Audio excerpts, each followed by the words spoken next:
authorities is not a threat nowadays in Ukraine, but we have different threats, which is basically connected with the nowadays Russian aggression.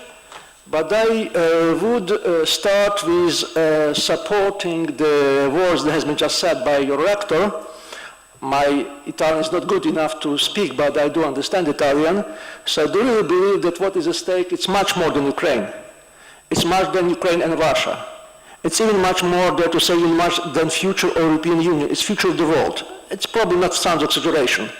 We talk not in terms about some geopolitics, it's rather in terms of where the world is heading to, especially in terms of the rise of the fundamentalism and challenges on modernity and modernization. So to put it differently, what I'm trying to do for the several last years, and it helped me immensely to understand what's going on in Ukraine, I'm trying to put Ukraine in the global context, because I believe the global context is the only one which really fits for discussion of this problem.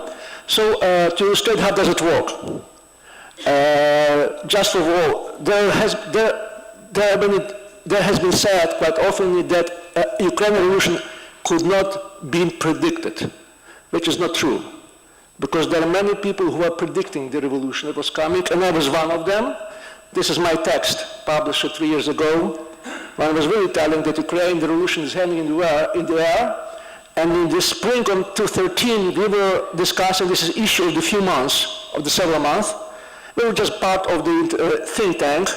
We were discussing this strategy of Ukraine, and probably it sounds rather strange when historians are making some kind of predictions, because historians are bad prophet, poor prophet, and history could teach us anything that's a modesty, and especially in the face of the crisis of the modern historiography, which could be briefly described as the failure of the global history or big picture or longue durée. This kind of strategy of the history that has been suggested in 70s, 80s, those who historians, they probably aware of this fact. There has been several global approach, ambitious approach, that what matters in history is a big structure, large processes, and huge comparison. This is the famous book of Charles Steele of the 80s. Unfortunately, this perspective has collapsed. And nowadays, if historians are approaching the past, they prefer so-called microscope over telescope. And this is one of the book of the NASA, probably one of the best historians. So nowadays, Felipe Fernando Aramesto of the 1492, and he's briefly discussing the whole concept of modernity, and this is his words, that nowadays we prefer micro rather than macro history. Luckily enough, in academic fields, there's still some scientists, mostly not historians, mostly social scientists and political scientists who still think big. And when I made my prediction, I was relying on this survey or this project, which may be known for you. This is Values World Survey that has been initiated in the 70s, 80s in University of Michigan by Professor Ron Engelhardt. Since then, this study has been expanded throughout the world. Now it covers 75% of countries and 90% population. And this is probably the largest empirical data which nowadays exists in the world since then, because they survey each country approximately each 5-6 years. Since the collapse of communism, both Russia and Ukraine has been included, and provides a very interesting picture, say very provocative for some kind of the broader comparisons and conceptualization of what's going on. To put it briefly, what Engelhardt tried to say, that basically what is the core of the nowadays crisis is an issue of modernity, or modernization, whatever we mean by that, because the term is very large. But issue is how to challenge, how to stand the changes, how to make the changes work for the society rather than against the society. And probably know the famous modernization theory that basically says that once we have economy growing, we will necessarily have a rise of democracy.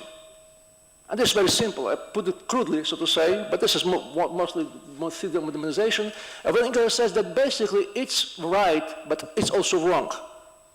Because in order to this democracy and economic link work, you have to have another shift, which means values, something that motivates the people. And this is deep in the culture, so to say. And what it does, this is probably the most famous result of this project, the civilization map of the world. It's very hard to discuss it here because it's complicated, but I put it very briefly. What it tries to say, this is map of the values. When you put the map of the values on the GDP, it's chemically clear the GDP are deeply internally related with the values, and specifically with so-called values of self-expression. When people start thinking about survival, and they start thinking about self-expression, then you may expect that democracy and economy start to work linking together. If not, you may expect that democracy would fail. That might be economic crisis, economic growth, it doesn't really matter, but democracy will not fit with the economic fail because values still matter. And this is the example since 80s, how many countries has changed this in the trajectory, how some of them helped, made this kind of mid-challenge, some of them not. Just to put it on the Eastern European basis, here is the map of the last 2 surveys. This has been done in 0 years. Roughly speaking, is before the Orange Revolution, after the Orange Revolution, and the 5-6 years is in between them. So what you see here, the horizontal line is probably the most important line because it gives you the scope of transition or transformation from the survival to self-expression. What you could clearly see in this map, that Russia has stuck. Even so, we have increase of the economic standards in Russia since recently, specifically since Putin. There is no change in the values. As a matter of fact, Russia I'm not talking all the Russia, majority of Russian population still prefer very values of so-called closed society. While in Ukrainian case, you could clearly see that we have a significant shift.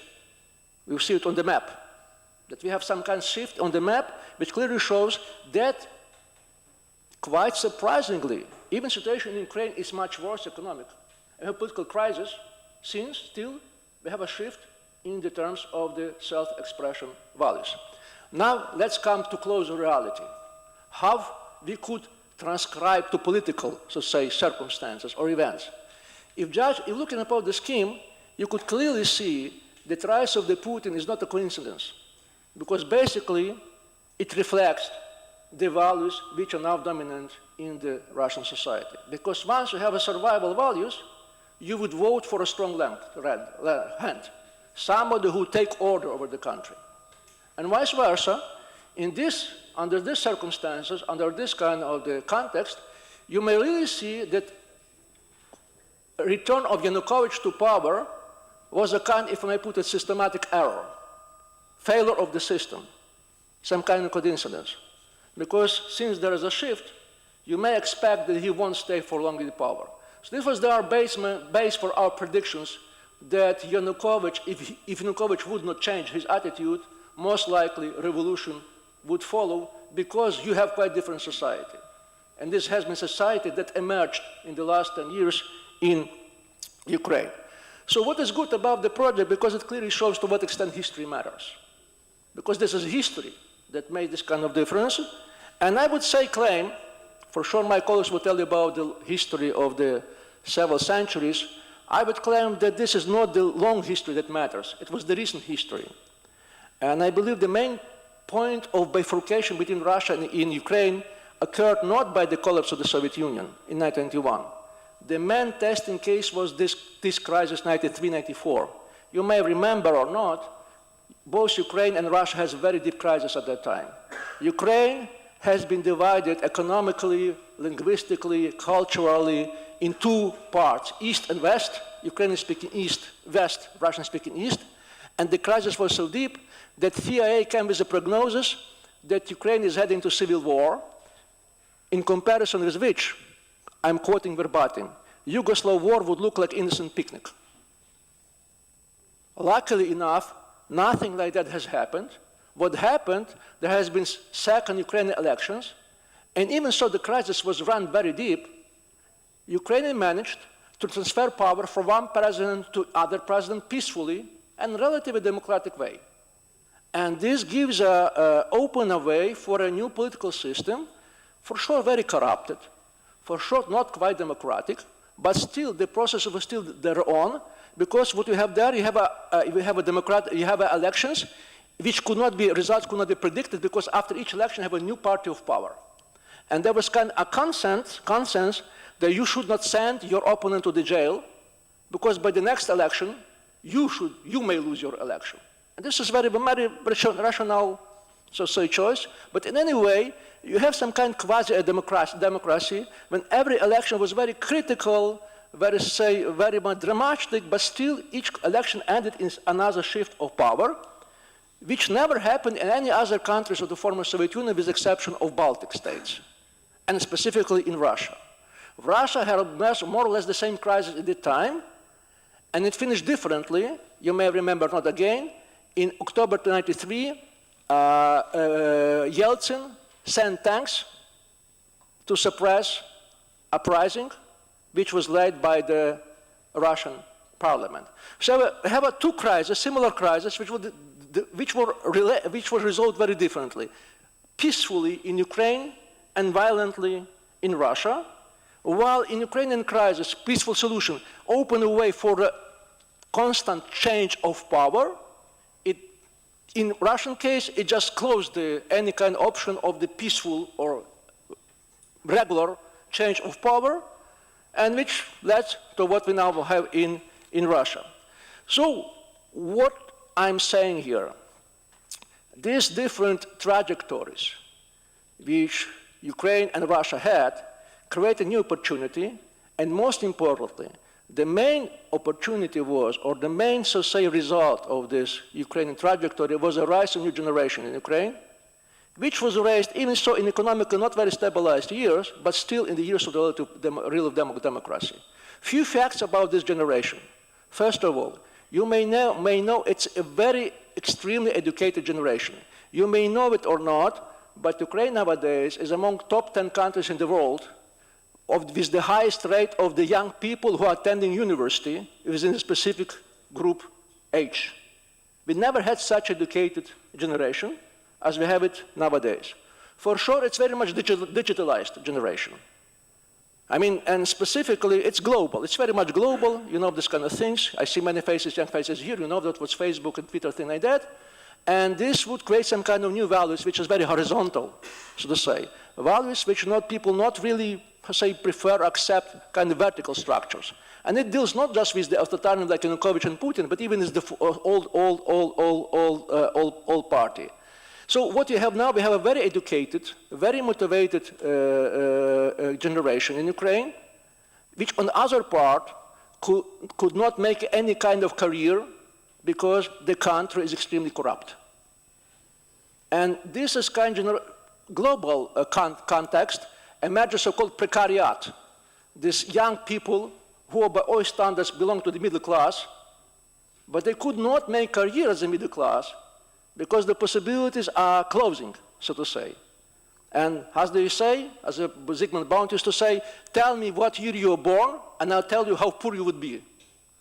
And this is basically a story of Ukraine as well, but much more democratized because of the extreme corrupted regime.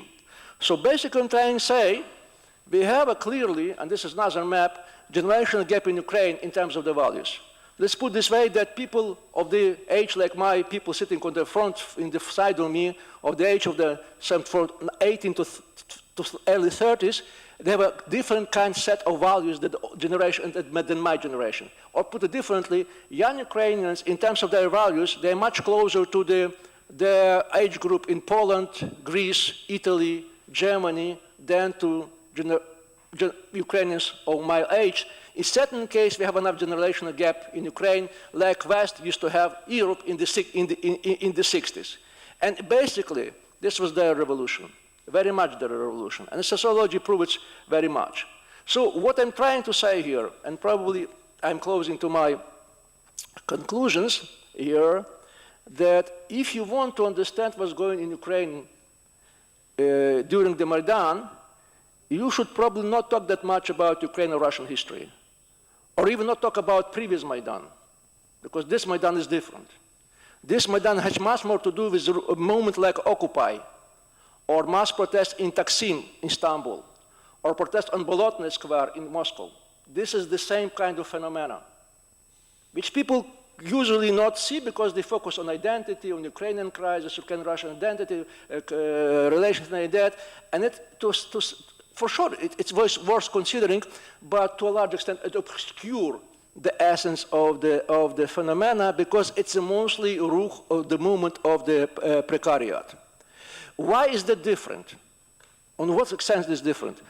Because it's the only movement that so far proved to be victorious. All the other movements like this, the Occupy movement, all of them has failed or collapsed.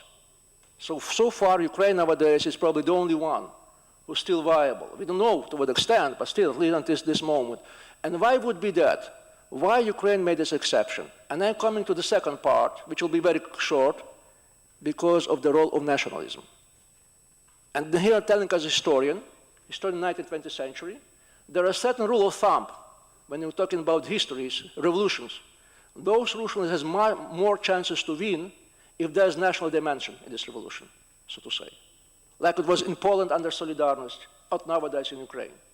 There has been a very strong national dimension in Ukraine, specifically with the presence of Putin. And by the way, Putin works very well as a solidifier of Ukrainian nation. Ukrainian nation has been damaged so solidified nowadays nowadays, and because mostly of Putin. And for sure, many people turn their attention to nationalism only as national could explain anything. No, it could not, because national dimension was very important to win the revolution. But nationalism per se could not win the revolution. You probably see the difference here.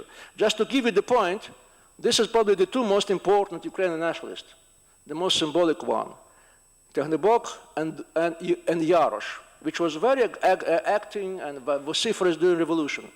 They lose twice in parliamentary and presidential elections in Ukraine in recent years, and their loss was just incredible. It was like scandalous.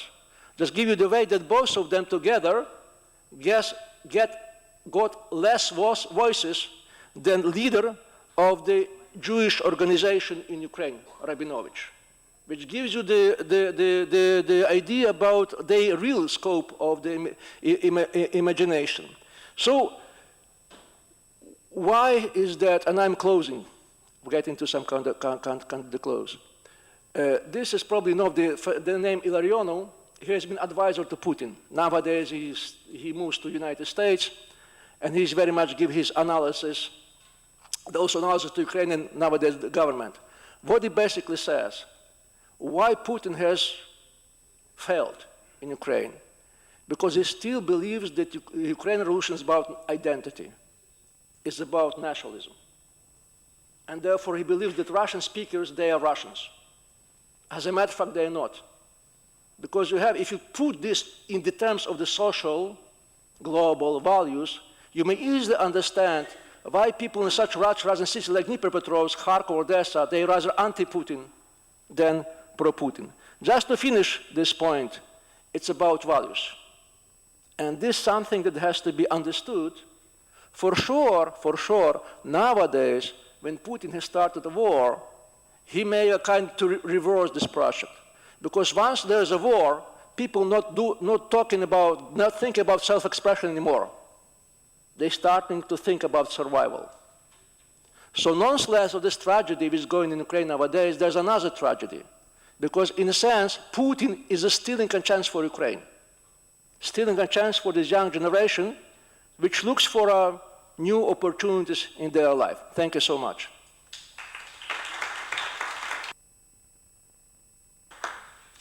And thank you to Professor Hrytsak.